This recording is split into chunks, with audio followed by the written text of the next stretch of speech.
Bueno, buenas tardes a todos.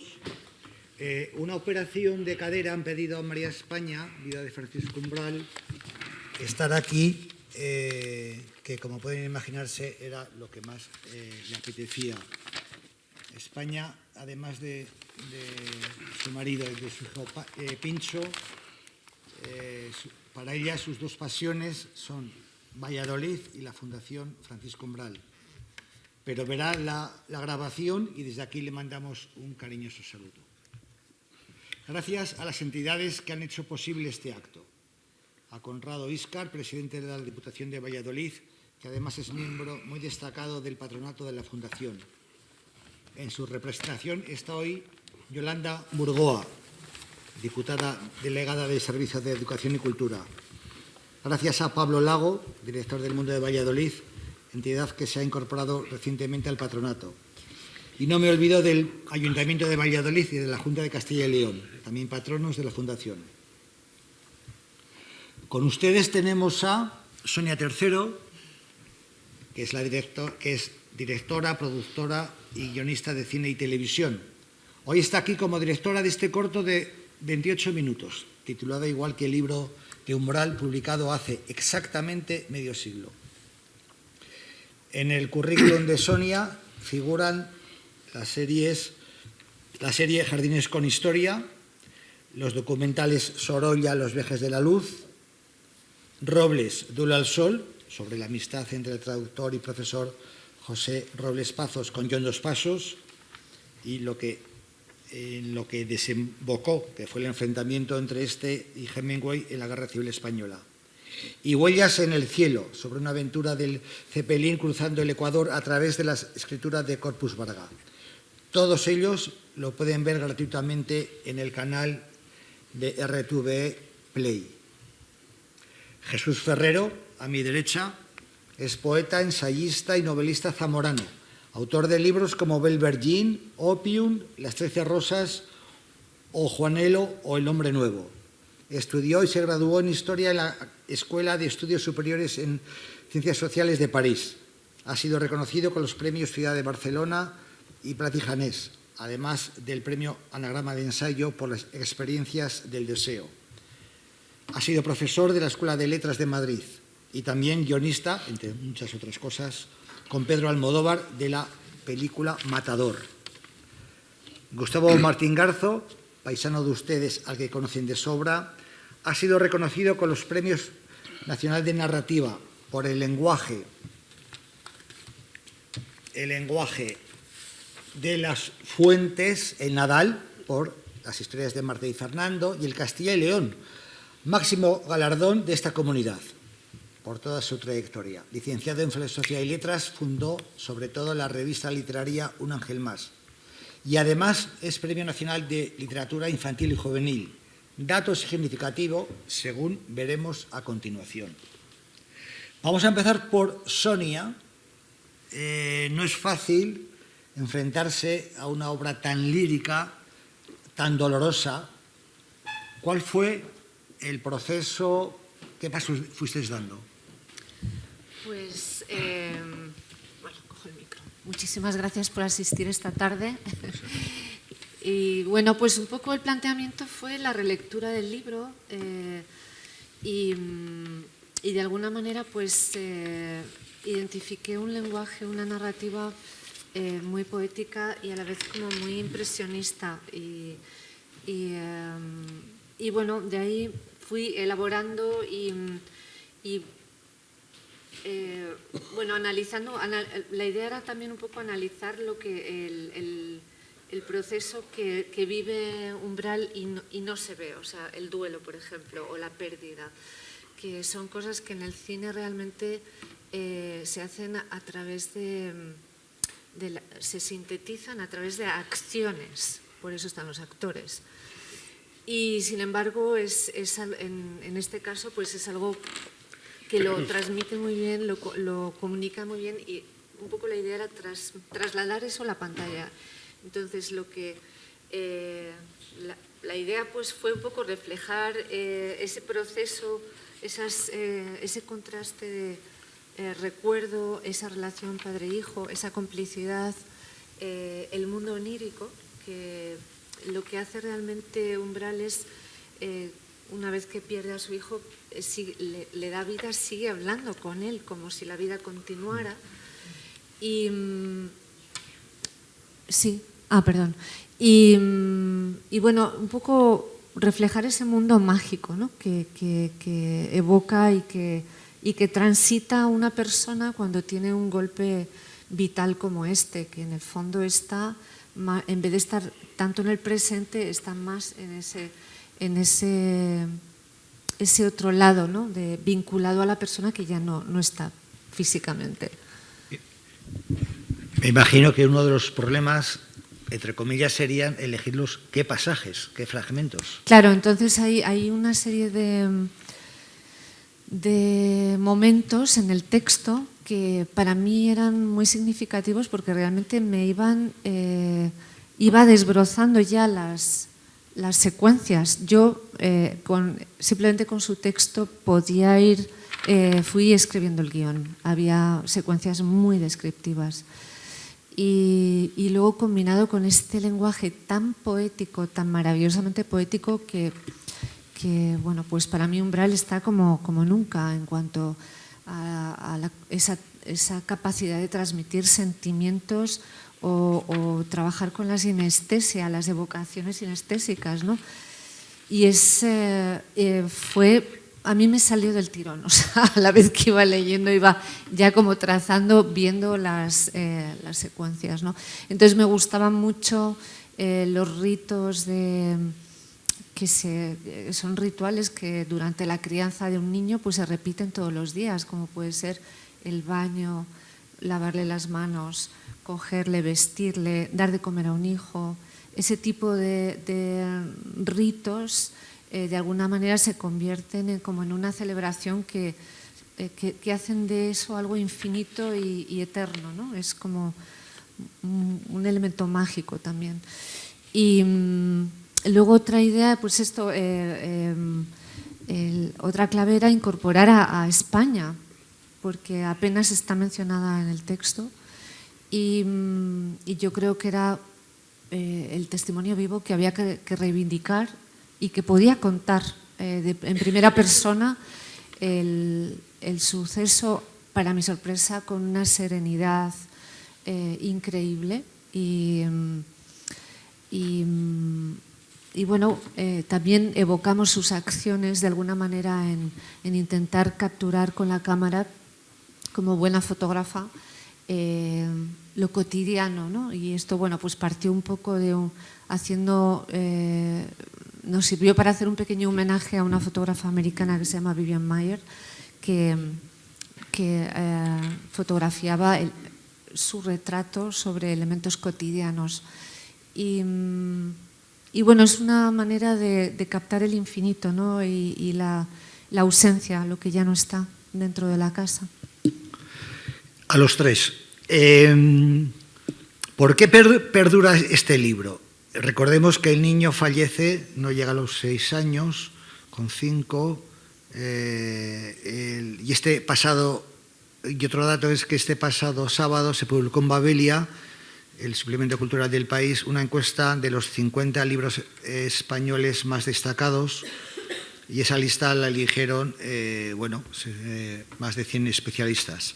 Allí figuran Los Santos Inocentes de Delibes en el puesto 14 y Mortal y Rosa en el 18. Por supuesto, todas las listas son susceptibles de... Bueno, todos tenemos nuestras ideas, pero ahí están. ¿Por qué Jesús o por qué Gustavo, este libro, estamos hablando hoy de él? Pues primero solo sobreviven los libros que generación tras generación establecen un diálogo con el lector. Seguimos leyendo El banquete de Platón porque ahora mismo puedes dialogar con sus personajes y es un libro tan abierto que te permite ser coautor de un texto tan antiguo. Solo sobreviven los libros que incesantemente establecen ese diálogo y le permiten al lector ser un ente creativo. Con Mortal y Rosa eso pasa desde la primera página a la última. Para mí es un libro bendito. Curiosamente omite el dolor de la madre, quizá porque él quiere apropiarse totalmente del amor de su hijo. Es un libro glorioso, una de las mejores elegías escritas en lengua española, pero también es un libro egoísta. Es el libro de una apropiación. Se quiere apropiar íntegramente de su hijo y eso está muy bien, porque de esas apropiaciones surgen los grandes libros. Bueno, yo creo que Jesús lo ha dicho prácticamente todo, ¿no? Es decir, vamos a ver, Mortal y Rosa es un libro, es difícil hablar de él porque se ha hablado tanto, ha suscitado tantos comentarios, por lo general siempre muy elogiosos, ¿no?, que resulta difícil, digamos, añadir algo, ¿no?, a todo esto que se ha dicho, ¿no? Yo le he leído, también tiene otra cualidad, que cada vez que lo lees es un libro diferente, es un libro distinto. De tal manera que esta era la tercera vez que le he leído para poder enfrentarme, digamos, a este acto. Hacía bastantes años que no lo hacía. Y entonces esta vez me ha sorprendido algo en ese libro y lo que más me ha maravillado es de qué manera habla de ese mundo que es la infancia. Es decir, yo creo que nadie ha hablado con la intensidad y belleza de lo que es un niño en nuestra literatura reciente, como lo hacen, bueno, tal vez salvando a Miguel Delibes y salvando a Ana María Matute, como lo hace Francisco Umbral en este libro. Nadie ha hablado con esa intensidad de lo que es un niño y de cuánto necesitamos su verdad. Yo creo que el libro está lleno de hallazgos y de frases extraordinarias realmente, ¿no? Yo os voy a leer una simplemente, ¿no? Nunca llevamos a un niño de la mano, siempre nos lleva él a nosotros, nos atrae. Aprender a dejarse llevar por el niño, confiarse a su mano, loto que emerge en los estanques de la infancia. El niño nos lleva hasta los reinos de lo pequeño, acude a nuestra propia infancia dormida, nos mete por el sendero más estrecho, transitado solo por la hormiga, la sananica, el clavo solitario y la piedra rodadora.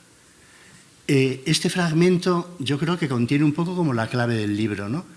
Hablar del niño no como alguien que está ahí, una compañía que puede ser más o menos gozosa, pero normalmente la visión que tiene el adulto del niño es como una especie como de ser a medio hacer, y su misión es transformarle en el adulto que es él mismo. Y aquí Umbral nos está diciendo lo contrario, que tenemos que dejarnos llevar por el niño. Es él el que nos lleva a nosotros. De alguna forma, este niño, además es curioso, claro, porque la muerte del niño le transforma en un niño eterno. Es decir, es un niño que no crece. Es un poco como Peter Pan. Es un niño que pertenece a esa isla de los niños perdidos, ¿no?, que aparece en esa obra suprema que es Peter Pan, ¿no?, y que en el fondo es un poco la isla de los niños muertos, ¿no?, porque Barley al comienzo de la novela dice algo así como que los niños perdidos son esos niños que perdían las niñeras y perdían las madres cuando iban al parque con sus hijos y se les caían del cochecito, estaban despistadas porque estaban hablando lo que fuera, y esos niños que perdían pasaban a formar parte de esa isla de niños perdidos, ¿no? Pero está claro, y luego, digamos, los grandes críticos, los grandes lectores de esa obra nos han dicho que en el fondo esos niños a los que se refiere Barley eran los niños que se morían, en una época en que los niños se morían muchísimo, morían a centenares, ¿no?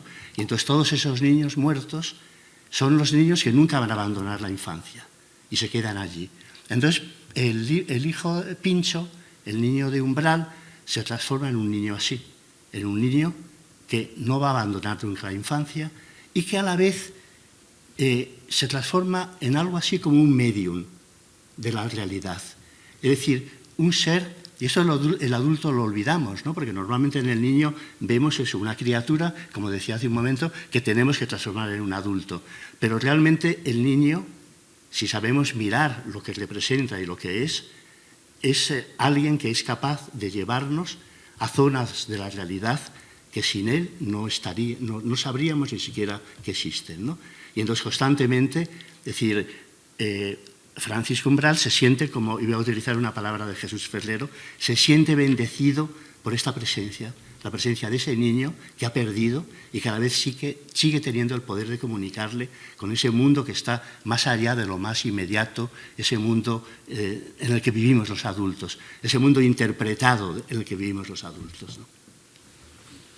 Fue un libro un poco, a ver, que no fue muy bien acogido por la crítica.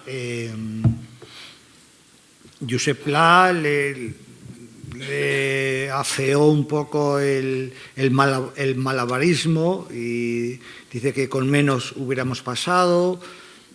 Más crítico todavía fue Rafael Chirves, pero en cambio Delibes sí lo vio claro. Le escribe a Umbral el 29 de agosto del año 75. Mortal y Rosa es un libro que quedará. A él se referirán los críticos, aunque ahora no lo critiquen. Les coge de sorpresa, no saben a qué carta quedarse. Y Manuel Vicén escribió este verano, el 5 de julio, una página entera en El País que, hablando de este libro, dice: incluye un libro extraordinario y la tragedia de la muerte de un hijo. Recuerdo aquella vez en que me encontré a Umbral en el ascensor de la Clínica de la Concepción. Yo iba a visitar a una amiga operada del corazón y Umbral tenía hospitalizado allí a su hijo de 5 años, enfermo de leucemia. Estaba totalmente abatido. Sin preguntarle nada, me dijo que no tenía salvación. Luego se refirió a una señora que, al saber del caso, se acercó por un pasillo del hospital para consolarle y le dijo que Dios era infinitamente misericordioso. Umbral le contestó: pues con mi hijo se está comportando como un cabrón. La muerte de su hijo Pincho le sobrevino mientras estaba escribiendo Mortal y Rosa, el libro por el que pasará la historia, de modo que la muerte se interpuso entre el ángel lírico y libre que tenía en cada yema de los dedos con las que manchaba alegremente la máquina Olivetti y la cruda realidad sin irismos, tal como es. Y la última frase del artículo que ocupa toda la página dice: abro el libro Mortal y Rosa y leo: haber mordido, al fin, el grito roto de tu vida. Y veo la muerte cabalgando la lírica. Estábamos hablando del recibimiento. ¿Cómo lo veis? ¿Cómo recordáis que fue? Si realmente era un libro que en el año 75, estamos hablando de hace medio siglo, igual no se estaba preparado o no tenía por qué, porque Delibes sí que lo vio. Vamos a ver. Es absolutamente... Es un empeño continuo de que las grandes obras sean muy mal recibidas por el público y la crítica. O sea, es que Mortal y Rosa es un ejemplo más. Es que, por ejemplo, Vargas Llosa estaba desesperado porque nadie quería publicar en La ciudad y los perros, y hasta se planteó dejar de escribir. El Gran Gatsby fue muy mal recibido en Estados Unidos y también en Inglaterra, y hoy es probablemente la novela que mejor representa la América del siglo XX y por muchos críticos más sabios que yo, considera la mejor novela americana casi de toda su historia. Bueno, pero fue muy mal recibida. Bajo el volcán tuvo muchos problemas para ser publicada. Fue también muy mal recibida. El bosque de la noche de Gina Barnes solo recibió insultos cuando apareció. Quiero decir que a mí esto no me extraña. Lo que pasa es que me asombra porque nunca me acostumbro a que una gran obra sea muy mal recibida, mientras que gilipolleces absolutamente infectas alcanzan la gloria del público y la crítica. En España un montón de veces, y en los últimos tiempos mejor no hablar, en buen tiempo vivimos. Bueno, lo que pasa es que yo estaba en París y no me enteré de todo este follón, realmente no me enteré. Leí bastante después Mortal y Rosa, absolutamente maravillado, desde la primera a la última página, y pensé, la leí en los años 90, pensé que el libro tenía que haber sido muy recibido en su momento y no, en realidad me estoy enterando ahora en estas charlas que fue muy mal recibido. Y digo, normal, tampoco es tan extraño. Pero una pregunta, ¿fue mal recibido por la crítica, pero por el público? Sí que tuvo mucho más éxito, sí. Sí, yo la verdad es que tampoco me enteré del mal recibimiento, ¿no? Es decir, no sé dónde estaba en esos momentos, pero yo sí que recuerdo siempre cuando ese libro realmente empezó a existir para mí, porque llegó a mis manos, venía precedida de una alta consideración por parte de los que me hablaron de él, ¿no? Y en efecto, es decir, la verdad es que no he conocido a nadie, digamos, desde el punto de vista personal, ¿no?, que haya podido decir, que me haya dicho que era un libro fracasado. Es decir, yo creo que todo el mundo es una lectura deslumbrante, ¿no?, y conmovedora, ¿no?, aparte de ser de una riqueza impresionante. Es un libro, bueno, se ha dicho muchas cosas de ese libro, ¿no? Es por una parte un ensayo, pero es un poema también, es un cuento maravilloso y extraordinario realmente, ¿no?, del encuentro con un niño, ¿no?, lo que supone, digamos, ese encuentro. Entonces yo siempre lo he tenido y siempre he pensado, porque así lo han pensado las personas a las que yo he conocido y con las que he solido hablar de libros, que Mortal Irlos era un libro extraordinario, ¿no?, un libro único, esos libros que no se sabe cómo han llegado a escribirse, ¿no?, por qué se producen, como una especie de milagro, ¿no?, que es como lector lo que siempre esperamos encontrar, ¿no? Es que consigue... Si fuese un libro simplemente de recuerdos, no hubiese sobrevivido. Pero es que detrás de esos recuerdos está un poeta. Entonces él reinterpreta líricamente esos recuerdos, les añade una densidad que siente en ese momento y que duplican el poder emocional que puede tener un recuerdo. No lo duplican, lo multiplican hasta el infinito. Entonces, es un libro muy profundo, justamente porque no se aparta del lenguaje poético en ninguna de sus páginas, consigue sumergirte en unas dimensiones emocionales verdaderamente abismales. Es que a través de su hijo ves la manzana que cae, pero ves también el universo.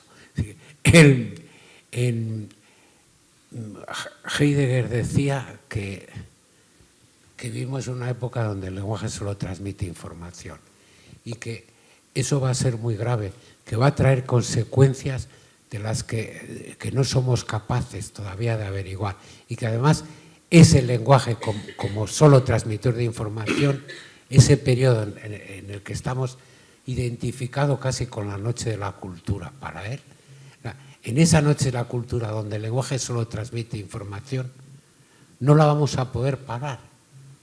Va a continuar hasta conducirnos a una especie de colapso total. Pero al mismo tiempo hay otra forma de usar el lenguaje. En la vida cotidiana solo utilizamos un lenguaje banal porque solo transmitimos información y además información superficial. Pero, y aquí cita Goethe, pero hay otra forma de utilizar el lenguaje. Cuando queremos llegar a la profundidad, hemos de ser poéticos. La poesía no como una colección de frases bonitas y presuntamente líricas, sino como una forma de llegar a un lenguaje que diga lo que no podemos decir. Y eso es desde la primera página Mortal y Rosa. Claro que hay elementos ensayísticos y antropológicos, incluso en algunos momentos, pero pero están integrados en un lenguaje totalmente poético. Digo algo más. Si solo hubiese sido un libro escrito a la muerte de un hijo, todos los años se publican libros, incluso relativamente buenos. Para mí no lo son, pero vamos, voy a ser concesivo. De tu mujer que se ha muerto, de tu hijo que se ha muerto, de tu hija. Todos los años aparecen libros así, a veces escritos por buenos autores. Sí. van a desaparecer. Es que han desaparecido ya. Mortal y Rosa no ha desaparecido. ¿Por qué? Porque le añade eso un plus increíble, increíble. No es simplemente información sobre un hijo muerto. Cuando nació, dónde estudió, bla, bla, bla, si era cariñoso o no. No es eso. Es mucho más. Es una explosión mental que llega al lector. Y para mí es el libro más profundo de Umbral. En otros es profundo en páginas, en otras se disuelve esa profundidad. No, en esta es una constante. Y otra cosa que me gusta es que no sigue el sistema argumental de una novela, no, sigue el sistema argumental de un poema. En un poema estamos acostumbrados que una estrofa a otra puedes cambiar de universo, de espacio, de tiempo, porque la poesía nos ha acostumbrado a ese sistema discursivo que no es propiamente racional, que es emotivo, sigue las líneas de las emociones y de los sentimientos más que la línea del sentido. Eso es este libro, por eso yo lo considero un largo y espléndido poema en prosa. Sí, yo creo que tienes toda la razón en lo que dices, ¿no? Que hay una correspondencia, digamos, absoluta entre lo que cuenta y la lengua en que lo hace. Es un poco, tienes el sentimiento muchísimas veces que se está inventando una lengua que no es la lengua de la que habla Jesús, ¿no? Esa lengua que meramente transmite información, una lengua comunicativa, sino una lengua muy diferente, ¿no? Y precisamente para contar aquello. Y voy a leeros un parrafito que habla de esto realmente. Fijaros lo que dice. No sé si vale la pena arrancarte del mundo de las cosas. Vienes del pájaro y vas a la catacumba. Vienes de la hortaliza y vas al concepto. No sabes, hijo, cuánto cuesta luego volver a reconquistar las cosas, que el idioma sea otra vez voluptuosidad, descubrimiento, fruta y no diccionario. Es un largo camino de vuelta el que inicias ahora. Vas a tener tiempo de recorrerlo. Entonces, claro, está maravillosamente expresado, ¿no? Porque en el fondo, claro, la lengua que Umbral utiliza, que es la lengua de la verdadera poesía, es una lengua que no tiene gran cosa que ver con la lengua que hablamos en nuestra vida ordinaria, ni siquiera con esta lengua que ahora estamos empleando para decir estas cosas, ¿no? Pero hay otra lengua. Por ejemplo, ¿en qué lengua habla un niño con sus juguetes? ¿En qué lengua habla un agricultor, un pastor con sus ovejas? ¿En qué lengua habla un vivo con sus muertos queridos? ¿En qué lengua habla, yo qué sé decir, en qué lengua hablan los amantes en los momentos de mayor arrobo, ¿no? de su amor, ¿no? Esa lengua no es la que nosotros estamos utilizando. Y esa es la lengua que se inventa Umbral para hablar con su hijo. Y es una lengua deslumbrante realmente, ¿no? Y el que no siente esto es que no sabe leer ese libro, ¿no? Al hilo de esto, añadir que gracias a la Fundación Umbral se han mantenido y se han guardado los diálogos que tenían padre e hijo y que grababan. Yo entiendo que por las tardes, cuando llegaba Umbral a casa, se sentaban con el magnetófono a jugar. Y entonces estas conversaciones que están incorporadas en la película son realmente Umbral y su hijo.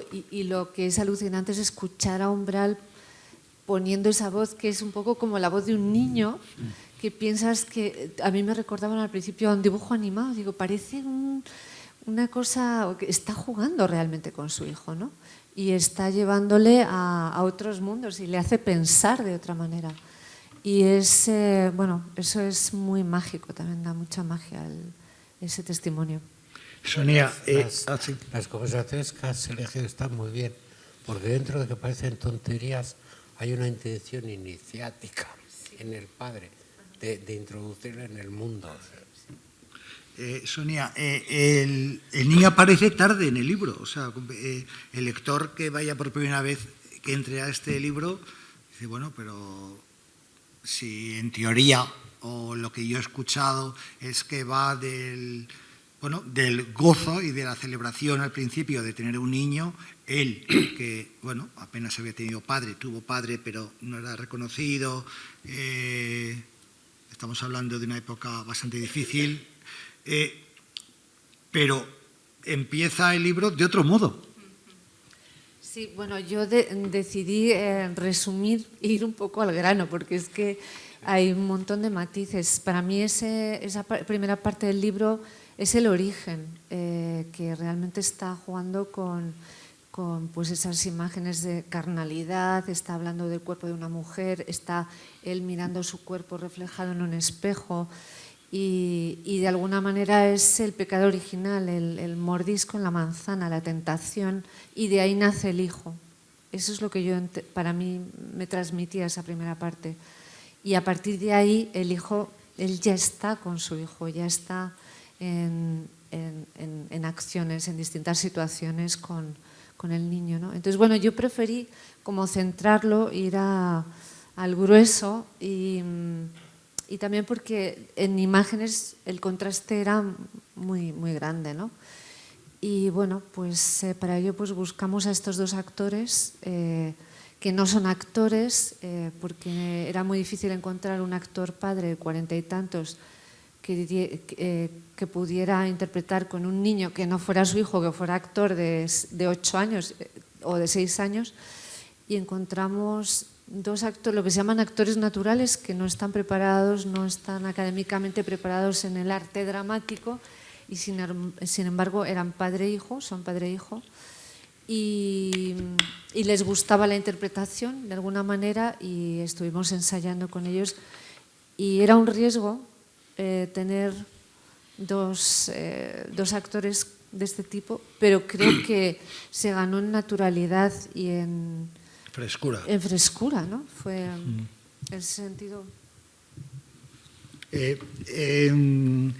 Martín Garzo comentó a Juan Cruz en una entrevista a propósito, en octubre del 21, a propósito de cuando publicó El árbol de los sueños. Siempre he pensado que la relación entre un adulto y un niño es probablemente la relación más misteriosa y llena de maravillas que puede existir. Expláyate. Bueno, sí, estoy de acuerdo. Porque, bueno, en el fondo, vamos a ver, la infancia, el adulto, todos los niños desaparecen. Hay una frase muy hermosa de Ana María Matute, dice, todos los niños, hay un momento en que, no, soy incapaz de citarla literalmente, ¿no? Pero lo que viene a decirte es que todos los niños crecen y en un momento determinado se van y no vuelven nunca. Entonces yo creo que todos nos hemos enfrentado, todos los que hemos tenido hijos, a ese momento en que de pronto pues ese niño, esa niña que veíamos cada día, a la que íbamos a ver por las noches, a ver si estaba bien tapadita, de pronto un buen día pues te asomas allí al cuarto y resulta que en vez de ver a ese niño, ves a un tío de 1,90 o de 1,80. Y entonces, bueno, ¿y ese que niño? te mira con desdén. Bueno, como está dormido, no tiene... Pero es verdad, es decir, de pronto hay ahí como una sensación de decir, bueno, pero ¿y aquel niño dónde está? ¿Dónde están los niños? ¿Dónde están? ¿Dónde están los niños que fuimos? Porque incluso cuando vemos las fotografías de nuestra infancia, yo creo que en gran parte sabemos que esa fotografía nos pertenece porque nos dicen que somos nosotros. Pero si no nos lo dijeran, muchas de ellas no sabríamos que somos nosotros, ¿no? Pero sobre todo, sabemos cuáles eran los pensamientos de ese niño, cómo miraba el mundo. No. La infancia se va. Lo que pasa es que, a la vez, aparte de desaparecer, permanece un poco como reino interior. Esa es un poco lo que sucede, ¿no? Y entonces ese reino interior, en el fondo es el reino del arte, el reino de la literatura, el reino del mundo amoroso. Es decir, es ese reino que está más allá un poco de lo aparente, más allá de lo que se puede constatar, de lo pragmático, ¿no? Y que nos abre las puertas a ese mundo infinito que es el mundo de la posibilidad, ¿no? Que nos pone en contacto con eso que los griegos llamaban el mundo de lo otro, nos lleva a ese mundo de las afueras, ¿no? Donde está todo lo que de alguna manera hemos perdido. Está la naturaleza, están los animales, están, yo qué sé, los dioses, están todas esas criaturas que poblaban, digamos, el mundo de los cuentos, ¿no? Es decir, y ese mundo lo reencontramos de alguna manera a través de los niños. Es decir, un niño siempre te lleva a un lugar así. Un niño te lleva siempre al bosque de Blancanieves, ¿no? Al bosque, sí, de todos los grandes cuentos, digamos, que han existido, ¿no? Es que la infancia es un bosque. Completamente, sí. Del que salimos vivos de milagro. No, me interesa mucho esto que has dicho de la infancia como reino interior. Sí, es verdad que la infancia se extingue, es una especie de extinción brutal. Lo ves en tus hijos, pero también recuerdas que también ocurrió en ti. Es un reino interior, pero muy inquietante, porque a la vez que es verdad que vemos fotos de cuando éramos niños y sin la corroboración exterior, piensas, ¿quién es este? ¿Quién es este? Pero al mismo tiempo, yo creo, a mí me pasa y supongo que a todos, no hay un solo día en mi vida que no me venga algún recuerdo de la infancia. Por lo tanto, es un reino interior permanente que nos acompañará hasta la tumba, pero solo a nosotros, en cierto modo. El milagro que consigue Umbral con esto es que ese reino interior lo convierte en un libro. Ese reino interior que vivió con su hijo lo encriptó para siempre y ahora podemos entrar y salir de él. Y ahí está, digamos, esa frase que se ha repetido 1000 veces de Rilke, de que la verdadera patria del hombre es la infancia. Y esto es una verdad absolutamente inapelable, ¿no? Es el único sitio del que nos sentimos formando parte. Algo parecido escribió Umbral en la revista Jano, que ahora se acaba de publicar en Renacimiento 2 tomos de esa.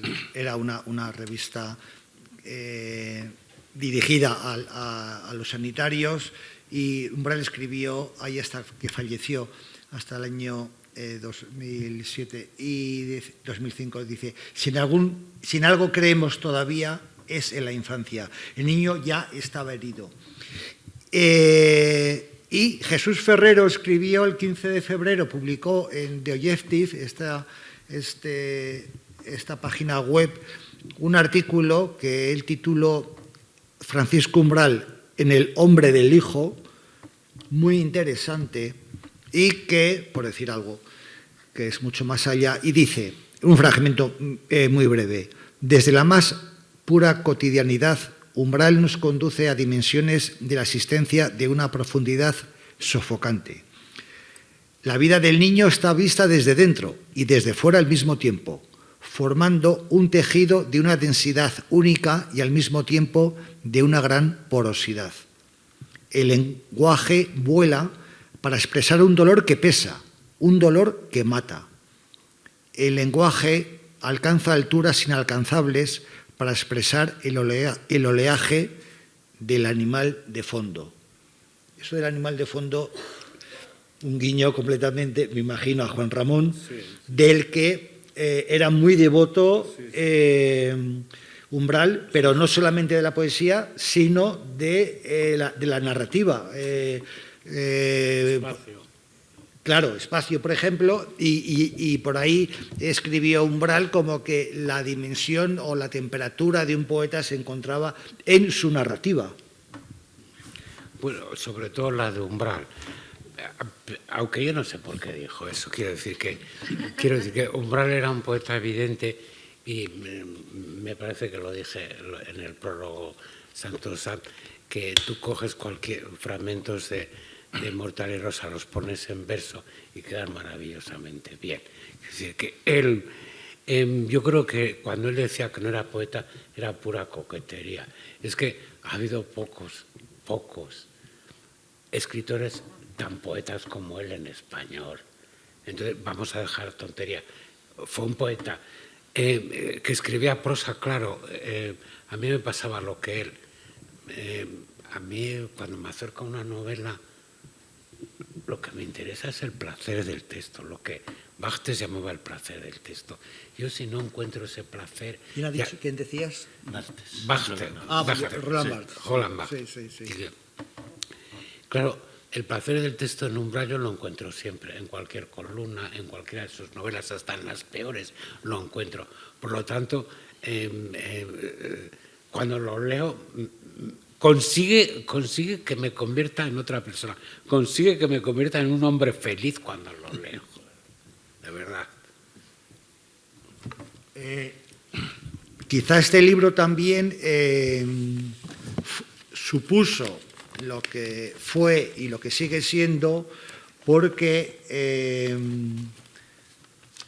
Umbral, a ver, era un poco inclasificable. Les voy a leer brevemente.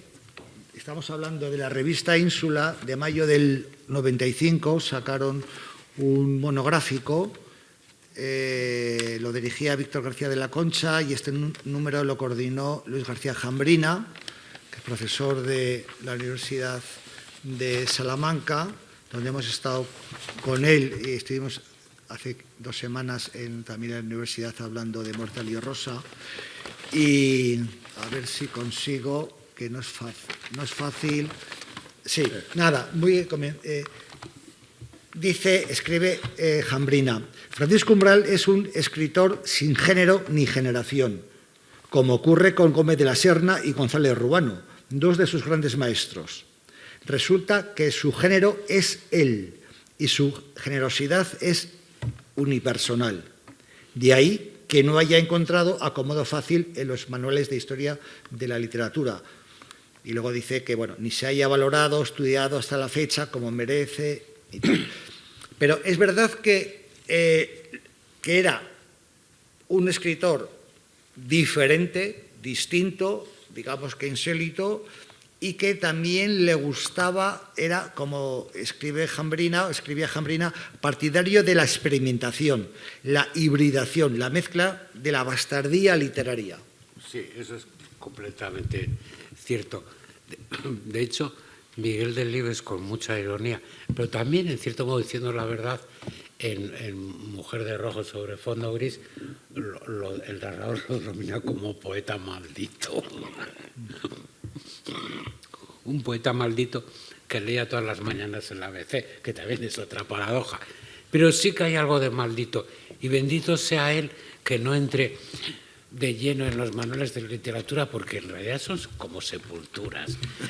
Gambot tardó mucho en entrar en los manuales de literatura, ¿entiendes? Y a la muerte de Baudelaire, al entierro de Baudelaire solo asistieron 3 personas. Y él cultivó ese malditismo, lo cultivó hasta la muerte, y en cierto modo se lo ganó. Sí que tiene algo de poeta maldito. Y cómo le interesaba todo lo maldito, ¿eh? De hecho, a Lorca lo calificó de poeta maldito, que fue el primero que lo llamó así. Tituló su libro así, sí. El año, además muy pronto, 66, creo. Sí. Claro, tú fíjate, ¿no? La verdad es que pensando un poco en ese lado social, digamos, de Umbral, ese carácter un poco como provocador, de decir cosas inconvenientes, ¿no? Digamos esa mala educación, ¿no? Yo me acuerdo de una frase que tiene Walter Benjamin cuando habla de la mala educación de los niños, y dice: la mala educación de un niño es su protesta por no poder vivir una vida marcada por lo extraordinario. Sí. Entonces el que no puede vivir una vida así no acepta la realidad y se comporta como un animal, porque no valora el mundo tal como viene, digamos, a buscarle a él, ¿no? Y es hermosa esa frase, ¿no? Sí. ¿Qué te parece? ¿Fue un provocador o tenía una máscara para protegerse o...? No, yo creo que yo siempre lo relaciono con otros 2 grandes provocadores de la historia, que es Dalí y Cela, que tenían un carácter fuera de las normas de cada época, de cada uno, ¿no? Y yo creo que tenían muy claro cómo había que vender, cómo había que marcarse para que la gente se fijara en ellos. Y entonces, bueno, pues sin ningún tipo de limitación expresaban, ponían ahí su carácter y a veces sus locuras. Y yo creo que en el caso de Mortalio Rosa, lo excepcional es que no tiene nada que ver con el personaje público, con lo que nos transmitió o lo que percibimos. Y por lo visto, según cuenta España, su viuda, pues en el ámbito familiar no tenía nada que ver con esa personalidad que que comunicaba, ¿no?, en los medios o en las columnas a Sí, veces. pero vamos, Umbral creó un personaje, yo creo que más interesante que el de Zelaida Ali, francamente. Francamente. Hombre, digamos, el personaje lo construyen tanto los otros como tú, y en la realidad, cuando sales a la vida pública, hasta el escritor más... Es un personaje que en cierto modo lo ha construido la prensa y tal. Recuerdo que George Harrison de los Beatles decía, cuando se hicieron famosos salían en los papeles, ¿no? Decía, pero no éramos nosotros. Esa es la lucidez que tienes el primer año, el segundo. Luego ya como que te crees el personaje, entras en la embolada. Pero decía, cuando la gente habla de ti, dice, pero ese no soy yo. Es que no me parezco. Con Umbral pasaba eso, pero también es un hombre muy tierno. En ninguno de sus libros está ajeno a la ternura. No, hasta sus libros más crueles. Y supongo que los que conocieron ese lado de su personalidad también vieron otro Umbral que era muy diferente al personaje, porque con ese personaje tú no puedes vivir. Es el frac que te colocas para ir a las fiestas nocturnas, pero eso no eres tú. Y yo lo he separado siempre. Yo no me he creído demasiado el personaje de Umbral, la verdad. Yo estoy de acuerdo, sí. Yo creo que no tiene nada que ver, desde luego, con Cela, por supuesto, ¿no? Sí, porque en Umbral había incluso una verdad en esas poses, ¿no? Es un poco como aquel que se queja y dice, bueno, pero esto no es lo que yo... Aquella anécdota célebre de yo aquí he venido a hablar de mi libro, ¿no? Es decir, de alguna forma puedes pensar que es una tontería, pero él estaba ahí revelando su deseo de que había ido a un lugar, se supone que iban a hablar de literatura, de las cosas que a él le importaban, y de pronto se hablaba de un montón de tonterías, ¿no? Y entonces él dice, no, esto no es lo que quiero yo, ¿no? Entonces había, digamos, esa protesta, pues esa mala educación, que era decir, esto no lo quiero, ¿no? Y yo creo que en Umbral sí que abundaba eso también, ¿no? Esa pose. Vamos, yo no le... ¿Alguna pregunta? ¿Sugerencia, comentario? Sí.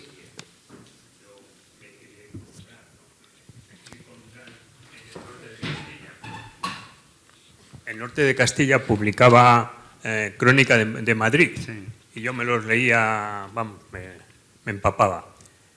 Entonces, mis compañeros de trabajo, cuando yo les hablaba de que me gustaba Umbral, te miraban mal, ¿no? Entonces, mi argumento era, ¿has leído Mortal y Rosa? Y era mi defensa, porque él, con ese personaje, hacía que mucha gente le cogiera manía, aunque lo ayudaba también a vender, ¿no? Y entonces mi argumento era siempre, lee Mortal y Rosa. Y a veces se lo dejaba, para que lo leyeran y que cambiaran un poco del punto de vista. Sí, bueno, es verdad que yo realmente también debo decir que mi iniciación a Umbral fueron esos artículos que publicaba en el Norte de Castilla, que los devorábamos realmente, ¿no? Porque era una forma de escribir que tú no sabías que se podía escribir así, con esa libertad, con esa gracia, con ese, lleno de aciertos, ¿no? Lleno de aciertos, ¿no? Porque Umbral era de esos escritores que constantemente estaba encontrando cosas al escribir, ¿no? Cosas que probablemente ni siquiera había ido a buscar, ¿no? Y entonces, en ese sentido, sí es verdad que yo creo que las crónicas esas, esos artículos en el Norte de Castilla, nos abrieron las puertas para encontrarnos con Umbral, digamos, a muchísima gente, ¿no? Sobre todo la gente que vivía en esta ciudad que leía el Norte de Castilla, ¿no? Y fue su entrada, digamos, a esa obra, ¿no? Hay, de todas formas, voy a decir una cosa, un poco en relación a Mortal y Rosa, ¿no? Hay una frase de Pirandello que a mí me parece fascinante, ¿no? Que dice algo así como, deberíamos aprender a mirar el mundo con los ojos de los que ya no están. Inmediatamente añade y dice, esto te causará dolor, porque claro, te trae la presencia de esos seres que no están y que tú a lo mejor necesitas a tu lado, ¿no? Y dice, pero nunca el mundo y las cosas que vas a encontrar te parecerán más hermosos que contemplados desde esos ojos, ¿no? Y si lo pensamos bien, ¿cómo miraría alguien que pudiera regresar de la muerte? ¿Cómo miraría el mundo? Se quedaría maravillado ante todo ante los árboles, ante las fuentes, ante la luna, pero no solamente ante hechos de la naturaleza. Una simple cuchara le parecería algo extraordinario, porque a lo mejor porque ya no la podía coger, pero tener esa opción, ¿no?, de poder contemplar el mundo con esos ojos, con esa primera mirada que te sitúa un poco en el mundo del primer día. Y yo creo que este libro lo que consigue es, consigue que miremos a través un poco de los ojos de ese niño y que veamos las cosas como las ve él. Y esto es lo más asombroso de ese libro. Sí, pero a la vez consigue una especie de comunión mágica, casi de tipo chamánico, porque tú notas el espíritu del niño. Sí. Y hay una comunión entre espíritus. Sí. Como las de los antiguos, Claro. en Delfos. Sí, porque y le tal, trae de la muerte. Sí, de hablar con los muertos, pero como hablaban en Delfos, Sí. con los muertos, como de esa manera, de una manera real, que es lo que consigue la literatura, que el lenguaje con los muertos sea totalmente posible. ¿no? ¿Alguna otra? Perdón. Sí. Mi pregunta es, María España, a la hora de mover el cortometraje, los diálogos, nuevamente la obra, ¿se ha dado cuenta de alguna cosa que a lo mejor en su momento no visualizó, del sentimiento de Francisco, del dolor, lo que ha podido remover todo esto? Si ella en algún momento ha pautado y ha dicho, pues a lo mejor en esos momentos no estaba tan receptiva como para ver después de tanto tiempo ese sentimiento. Pues Toma. no sé, yo creo que ella ha sido, es una parte de su vida que tiene procesada, o sea, tiene muy claro lo que sentía, cómo fue el momento y nos lo ha transmitido, para mi sorpresa, de una manera muy, muy serena, pero con una serenidad muy cruda, muy realista, ¿no? Y casi, a mí eso, por ejemplo, en el testimonio que nos dio, que está incluido en el corto, me daba un poco escalofríos. Pero no, yo creo que incluso viéndola ahí delante de su propia foto, de su hijo en la habitación y tal, ella tiene muy bien colocado el hecho en sí y yo creo que tiene un diálogo con su hijo muy, muy asentado. O sea, una cosa que sucedió en el rodaje es que, para nuestra sorpresa, el niño que interpretó a Pincho era casi igual que su hijo, en el sentido de que tenía flequillo, pelo liso, flequillo hasta aquí. Fue así apareció el niño y nos quedamos, a mí me dio un poco de vértigo, dije, bueno, a ver cómo va a interpretar esto España y tal. Pues el niño, cuando se vieron por primera vez en la casa, le dio un abrazo profundísimo y de alguna manera hubo ahí una especie de comunión mágica y se comunicaron estupendamente durante todo el rodaje, incluso invadiendo su casa, porque esta es la casa donde vive ella. Y en un momento dado fue muy bonito porque así en algunos ratos que no estaba rodando Gael, tenían sus conversaciones y tal, y él le hizo un dibujo que era el retrato de umbral colgado ahí en el salón y se lo regaló a España. España se quedó alucinada. O sea, estábamos allí como reviviendo celebrando de alguna manera a Pincho a través de Gael, pero por la relación que establecieron los dos. Y fue muy bonito. Y yo creo que ella, bueno, pues no sé, a lo mejor a vosotros en la fundación... Vamos a ver. Solo un inciso. Yo creo que a ella le impresionó, la primera vez que vio el documental, le impresionó más ver al protagonista, que me comentó en un momento determinado que le daba la sensación que era umbral. Quiero decir, ella lo que más le chocó un poco Paco, ¿no? Como diciendo, he tenido esa percepción de que era Paco. Entonces yo creo que eso sí... Sí, eso es verdad, no me acordaba, que en el primer visionado ella dijo que había tenido la sensación de que eran los momentos que ella vivía, o sea, que estaba en los momentos que había vivido. No, pero yo creo que el comportamiento de España puede provocar muchos malentendidos totalmente innecesarios y contraproducentes. Sois de Valladolid, ¿sabéis cómo eran las mujeres de Castilla? Todavía hasta hace poco. Eran mujeres muy de ocultar el dolor. ¿Por qué? Porque sabían que había algo inexpresable, que no se podía expresar. Y si no se puede expresar, pues no lo expreso. Pero yo creo que España sintió un dolor totalmente abismal con la pérdida de su hijo. También es cierto que ahí quiso dejarle el protagonismo a Paco. Es decir, Mortal y Rosa, sois vosotros. Yo no me voy a meter en este amor entre padre e hijo. Pero sabiendo que el de madre e hijo es todavía más poderoso y quizá también más difícil de expresar. Ahí España optó por el silencio, pero mi madre también ante la muerte de un hijo. Es que España me recuerda mucho a mi madre, a mis tías, a mujeres de Castilla más duras que un pedernal y a la vez infinitamente sensibles. O sea.